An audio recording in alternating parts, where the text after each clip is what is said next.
Assalamualaikum warahmatullahi wabarakatuh. Salam, bertemu lagi dengan saya, Reni. Kali ini saya akan melanjutkan materi syarat kalimat efektif, yaitu diksi atau pilihan kata. Bagaimana memilih kata yang tepat dan bagaimana memilih kata yang sesuai untuk kita membuat tulisan di dalam berkomunikasi tulisan maupun berkomunikasi lisan. Sebelum saya menjelaskan lebih jauh tentang diksi atau pilihan kata, saya akan menjelaskan terlebih dahulu tentang tujuan instruksional khusus pada materi ini.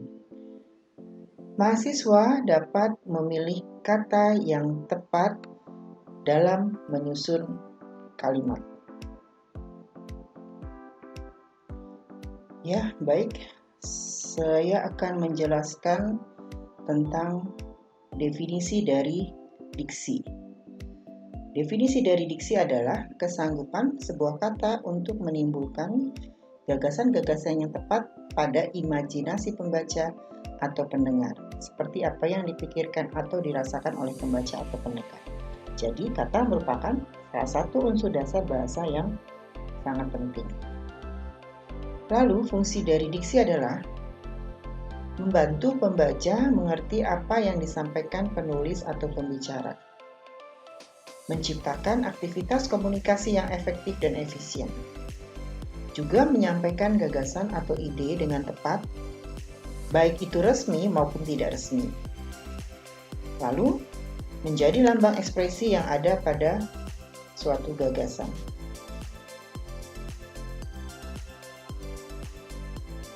Sekarang perhatikan gambar-gambar ini.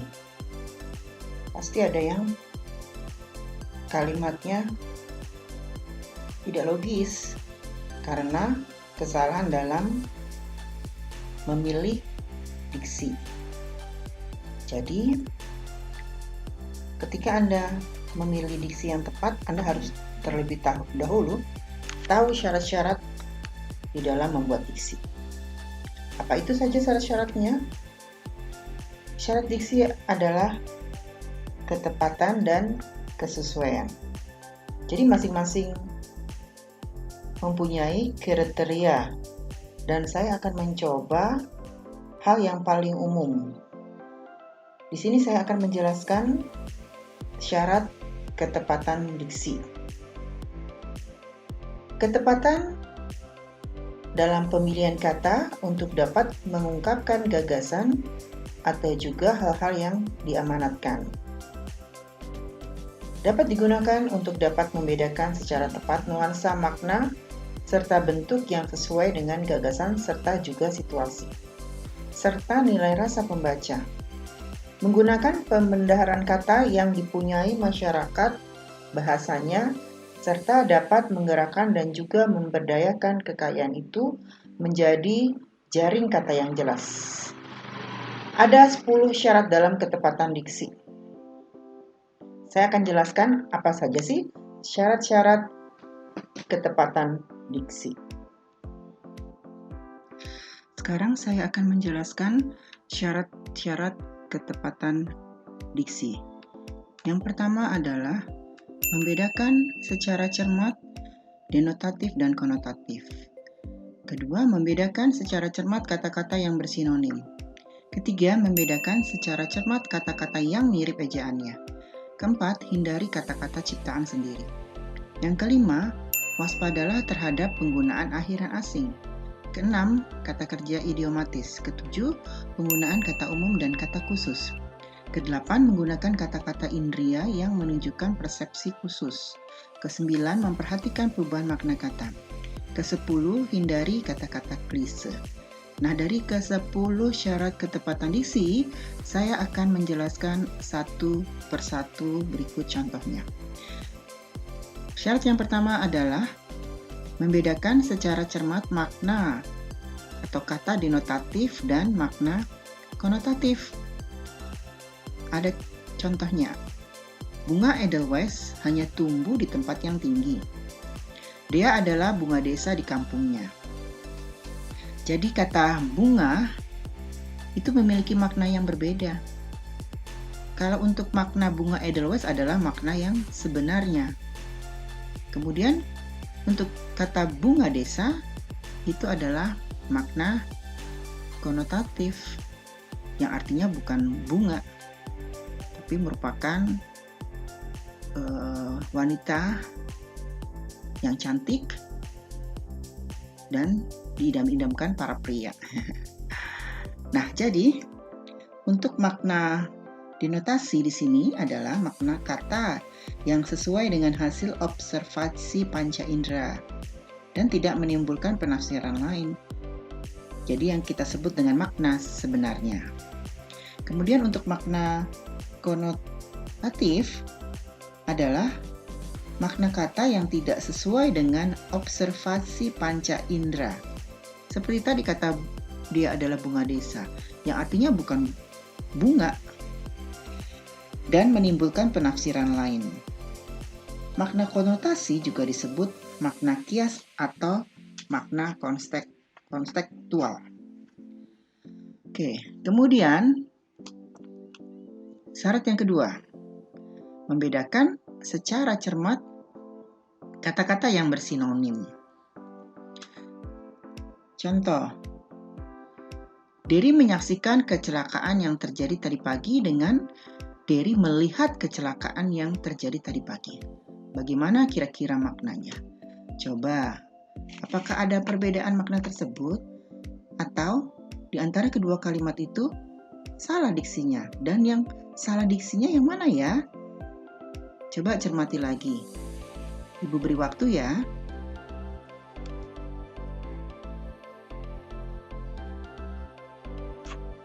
Ya, kata menyaksikan kecelakaan. Apakah tepat kita gunakan kata menyaksikan? Walaupun sama-sama menyaksikan dan melihat itu sekilas memiliki makna yang sama. Tapi ternyata pada kedua kalimat ini tidak bisa saling menggantikan. Jadi sebaiknya yang mana yang benar? Ya, kalau menyaksikan itu artinya sudah kita rencanakan sebelumnya. Sedangkan melihat, kata melihat maknanya adalah tiba-tiba kita melihat. Jadi yang mana yang benar? Ya, yang kedua kalimat itu. Dery melihat kecelakaan yang terjadi tadi pagi. Tidak bisa Dery menyaksikan. Kalau menyaksikan itu, misalnya, Dery menyaksikan pertandingan sepak bola di Gelora Bung Karno. Nah, itu baru tepat. Tidak bisa Dery melihat pertandingan sepak bola di Gelora Bung Karno. Jadi tidak bisa kedua kalimat itu saling menggantikan. Nah, ini yang dimaksud dengan syarat membedakan secara cermat kata-kata yang bersinonim. Jadi memang benar-benar harus dicermati ya. Kalau perlu Anda buka kembali KBBI. Di situ ada makna, arti kata yang Anda akan mau gunakan di dalam penulisan kalimat. Bagaimana? Sudah jelas? Oke. Sekarang syarat yang berikutnya adalah membedakan secara cermat kata-kata yang mirip ejaannya. Kata intensif dan insentif, coba perhatikan. Buka lagi KBBI. Coba silakan Anda buka KBBI ya. Anda sudah download kan KBBI, jadi Anda harus download ya KBBI di handphone. Jadi Anda kalau masih ragu-ragu, masih kurang jelas, masih kurang paham, silakan buka kembali KBBI. Apa makna intensif dan apa makna insentif? Nah, ini yang dimaksudkan harus cermat juga ternyata, ya, walaupun ya mirip-mirip lah ejaannya, ya. Oke, sudah dapat? Ya, intensif. Itu maknanya apa? Yaitu maknanya secara sungguh-sungguh dan terus-menerus dalam mengerjakan sesuatu hingga memperoleh hasil yang optimal. Itu intensif. Sedangkan insentif adalah tambahan penghasilan. Misalnya tambahan bisa berupa barang, uang, dan sebagainya yang diberikan untuk meningkatkan gairah kerja. Nah, tentu berbeda sekali ya kata intensif dan insentif. Jadi hati-hati di dalam penulisan, terutama dalam penulisannya ya. Oke, kemudian kata yang lain, karton dengan kartun. Nah, itu juga jangan sampai salah. Ya, jadi ketika Anda mau nulis harusnya saya menulis kartun, tapi U-nya berubah jadi O, jadi karton. Ya, itu berbeda. Apa maknanya? Coba lihat lagi, buka KBBI. Ya, kalau karton itu kan adalah kertas tebal. Misalnya kertas tebal itu bisa digunakan untuk kulit buku, gambar, dan sebagainya. Dengan berat dasar antara 150 sampai 600 gram. Sedangkan kartun apa? Kartun adalah gambar dengan penampilan yang lucu. Atau mungkin di film, ada film kartun ya, Anda pernah menonton film-film kartun yang ada di TV misalnya. Yaitu film yang menciptakan hayalan gerak sebagai hasil pemrotetan rangkaian gambar yang melukiskan perubahan posisi. Nah, itu jadi tolong diperhatikan untuk kata yang mirip ejaannya. Selanjutnya, hindari kata-kata ciptaan sendiri. Nah, ini nih. Ya, kalau menurut saya sih kata-kata yang kadang kita gunakan dalam berkomunikasi lisan. Apalagi sekarang. Zaman sekarang zaman alay katanya. Zaman milenial zaman alay. Jadi setiap menulis di dalam media sosial mungkin WA, di WhatsApp, IG, Twitter dan lain sebagainya, pasti ada kata-kata yang kadang disingkat-singkat sehingga menjadi kata-kata ciptaan sendiri. Ya. Jadi hindari kata-kata seperti itu. Contoh nih, kamu lebay banget. Nah, kata lebay. Apa itu kata lebay? Ya, mungkin kalian sebagai anak milenial sering menggunakan kata-kata ini. Ngemeng-ngemeng, cus yuk. Nah, seperti ini. Ini seperti di dalam Anda bicara di komunikasi lisan atau berbicara. Jadi hindari. Jangan Anda gunakan di dalam komunikasi tertulis, terutama di dalam penulisan yang formal atau formil. Ya. Jadi kata-kata yang biasa digunakan sehari dalam berbicara itu, ya. Contoh juga seperti bahasa gaul, ya, yang diciptakan oleh kelompok tertentu. Jangan digunakan. Sampai sini jelas ya? Oke. Selanjutnya adalah, nah ini, contoh yang lain. Nah, kata-kata yang dipakai dalam kalimat adalah kata yang sudah dibakukan. Namun kalau menggunakan kata, ternyata bisa ya. Namun kalau menggunakan kata ciptaan sendiri perlu menggunakan tanda baca petik 2. Contoh, geleng, istilah yang diciptakan oleh anak muda, artinya pusing. Saya sedang geleng sekarang, saya menggelengkan kepala. Nah, itu ya, boleh kalau misalnya Anda mau menggunakan kata ini yang memang mungkin belum ada dalam bahasa Indonesianya, ya, bisa ya, tapi tidak semua harus menggunakan seperti ini. Ya, jadi sebaiknya hindari kata-kata ciptaan sendiri. Oke. Nah, waspadalah terhadap akhiran asing. Nah, ini juga nih sering sekali kadang salah persepsi. Ya, sok-sokan pakai kata-kata asing misalnya, tapi kalian tidak tahu apa arti sebenarnya istilah-istilah asing tersebut. Terutama untuk akhiran asing nih, ya. Contoh, koordinir yang harusnya koordinasi. Kita sudah tidak menggunakan kata analisa lagi, kita sudah menggunakan kata analisis. Juga seperti kata yang lain, kata demokrasi, kata demokrat, kata demokratisasi. Nah, itu ya, itu harus cermat penggunaannya. Nah, kalau bingung bisa lihat lagi di KBBI, ya. Jadi waspada ya terhadap akhiran asing. Lalu kata kerja idiomatis, ya.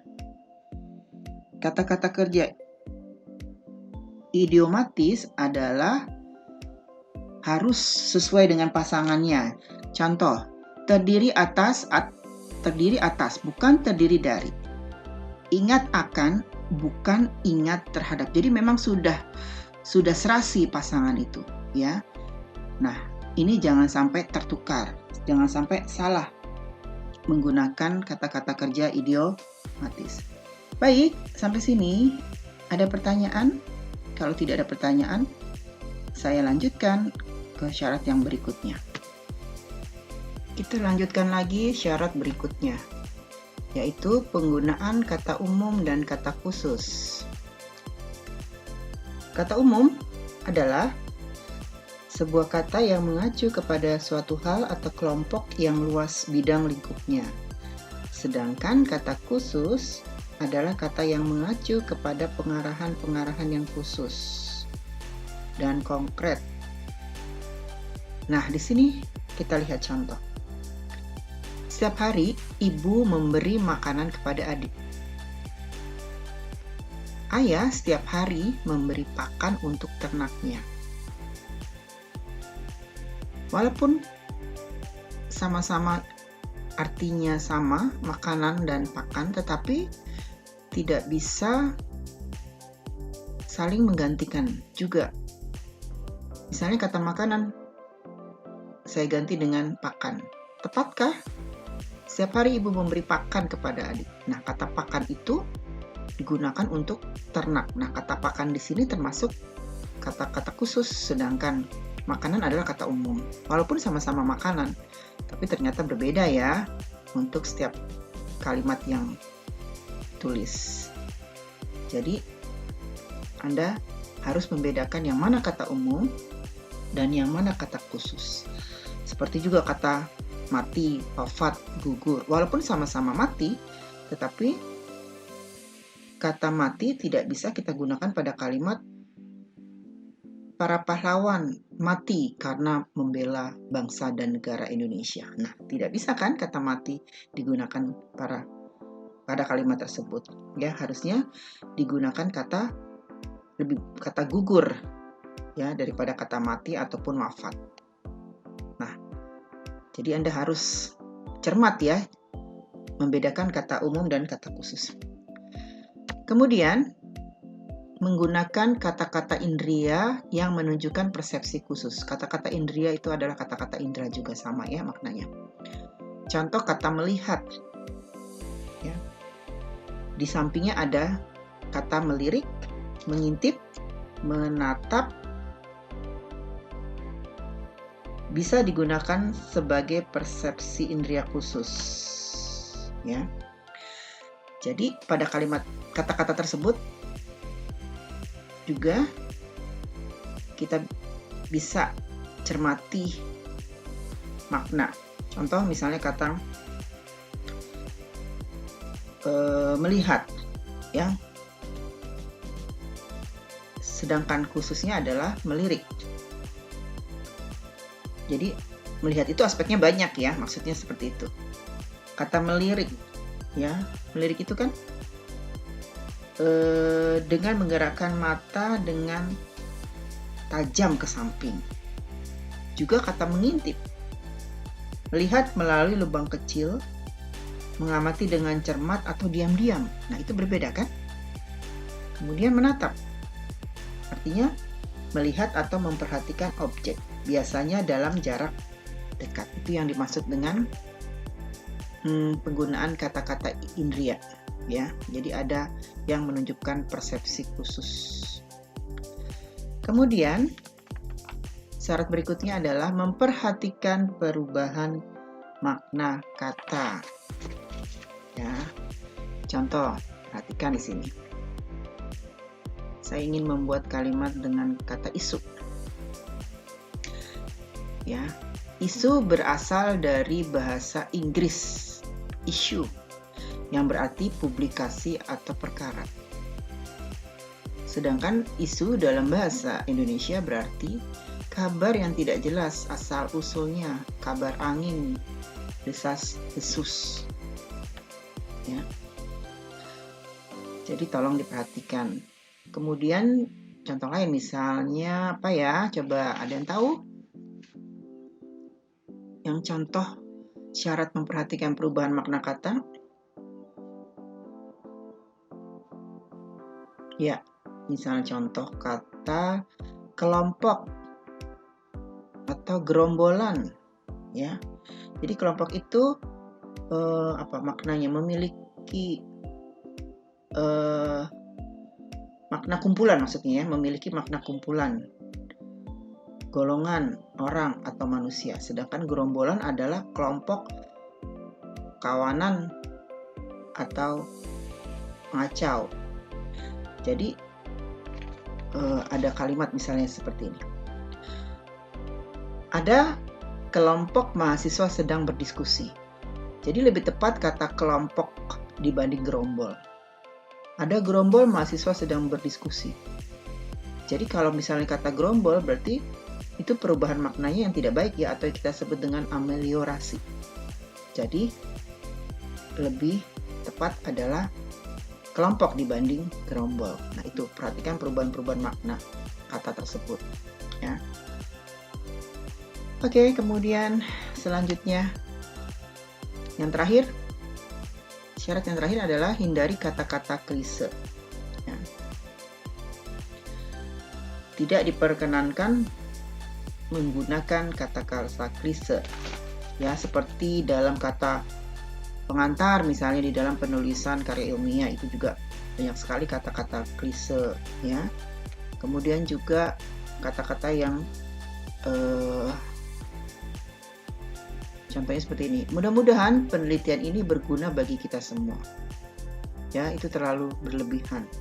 Sebaiknya untuk penulisan kalimatnya untuk manfaat penelitian adalah mudah-mudahan penemuan ini bermanfaat bagi kita semua. Jadi hindari kata-kata yang seperti itu ya. Baik, sampai di sini kira-kira ada yang masih kurang jelas tentang syarat-syarat ketepatan diksi. Oke, kalau tidak ada akan saya lanjutkan materi berikutnya. Saya lanjutkan kembali materi berikutnya. Ya, kita sudah mengetahui tentang syarat ketepatan diksi. Di awal sudah saya jelaskan syarat-syarat dalam memilih diksi adalah ketepatan dan kesesuaian. Secara singkat, perbedaan antara ketepatan dan kesesuaian adalah dalam persoalan ketepatan kita bertanya apakah pilihan kata yang dipakai sudah setepat-tepatnya sehingga tidak akan menimbulkan interpretasi yang berlainan antara pembicara dan pendengar, atau antara penulis dan pembaca. Sedangkan dalam syarat kesesuaian, apakah pilihan kata dan gaya bahasa yang dipergunakan tidak merusak suasana. Jadi, syarat kesesuaian diksi di sini ada 7. Saya tidak akan menjelaskan secara detail seperti syarat ketepatan diksi.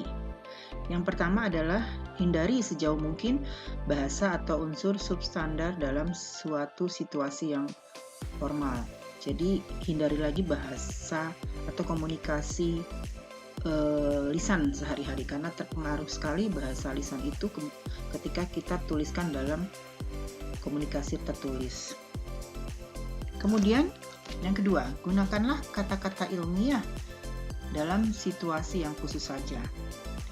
Coba perhatikan contoh-contoh berbeda kata-kata yang termasuk kata ilmiah dan kata-kata populer. Kata populer sesuai, kata ilmiahnya adalah harmonis. Kemudian kata populernya aneh, kata ilmiahnya adalah eksentrik. Kemudian bukti, kata populernya sedangkan kata ilmiahnya adalah argumen. Kata populernya kesimpulan, tapi kata ilmiahnya adalah kita bisa gunakan konklusi. Kemudian kata populernya kiasan, kalau kita ingin membuat kalimat-kalimat dalam karya ilmiah, kita bisa gunakan kata analogi. Kemudian yang ketiga, hindarilah jargon dalam tulisan untuk pembaca umum. Apa itu jargon? Kata jargon mengandung beberapa pengertian. Pertama-tama, jargon mengandung makna suatu bahasa, dialek, atau tutur yang dianggap kurang sopan atau aneh. Kemudian, yang keempat, penulis atau pembicara sejauh mungkin menghindari pemakaian kata-kata slang. Di dalam bahasa Inggris ada juga terdapat kata-kata slang. Jadi kata-kata slang itu adalah semacam kata percakapan yang tinggi dan murni. Atau kata slang itu adalah kata-kata yang tidak formal yang disusun secara khas, ya. Kemudian yang kelima, syarat yang kelima dalam penulisan jangan mempergunakan kata percakapan, ya. Ya, kata percakapan itu yang biasa dipakai dalam percakapan sehari-hari, ya, termasuk juga di dalam kategori ungkapan-ungkapan umum ataupun kebiasaan-kebiasaan menggunakan bentuk-bentuk gramatikal tertentu oleh sekelompok orang, ya. Jadi tolong dihindari diksi-diksi yang biasa kita gunakan dalam percakapan. Kemudian syarat yang keenam adalah hindarilah ungkapan-ungkapan usang atau idiom yang mati, ya. Ini biasanya dihubungkan dengan atau idiom itu disejarkan dengan pengertian peribahasa dalam bahasa Indonesia. Jadi sebenarnya pengertian idiom itu jauh lebih luas, ya, dan peribahasa. Kemudian syarat yang berikutnya, jauhkan kata-kata atau bahasa yang artifisial. Yang dimaksud artifisial adalah bahasa yang disusun secara seni. Jadi bahasa yang artifisial itu tidak terkandung dalam kata yang digunakan, tetapi di dalam pemakaiannya untuk menyatakan suatu maksud. Jadi seperti contoh ini. Ya, ini adalah kalimat-kalimat artifisial. Jadi banyak sekali dipergunakan oleh penulis-penulis karya sastra, ya. Jadi jauh sekali dengan ragam bahasa yang ilmiah, ya. Jadi itu syarat-syarat ketepatan dan kesesuaian diksi. Harapannya bisa ditelaah, ya, untuk penulisan di dalam penulisan kalimat efektif.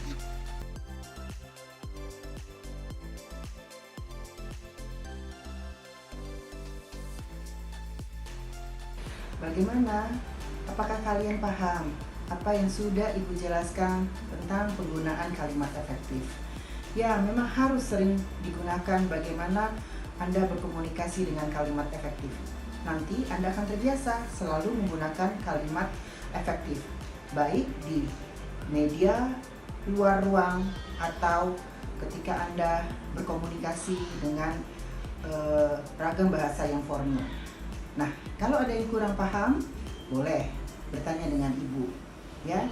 Salam, sampai bertemu lagi. Assalamualaikum warahmatullahi wabarakatuh.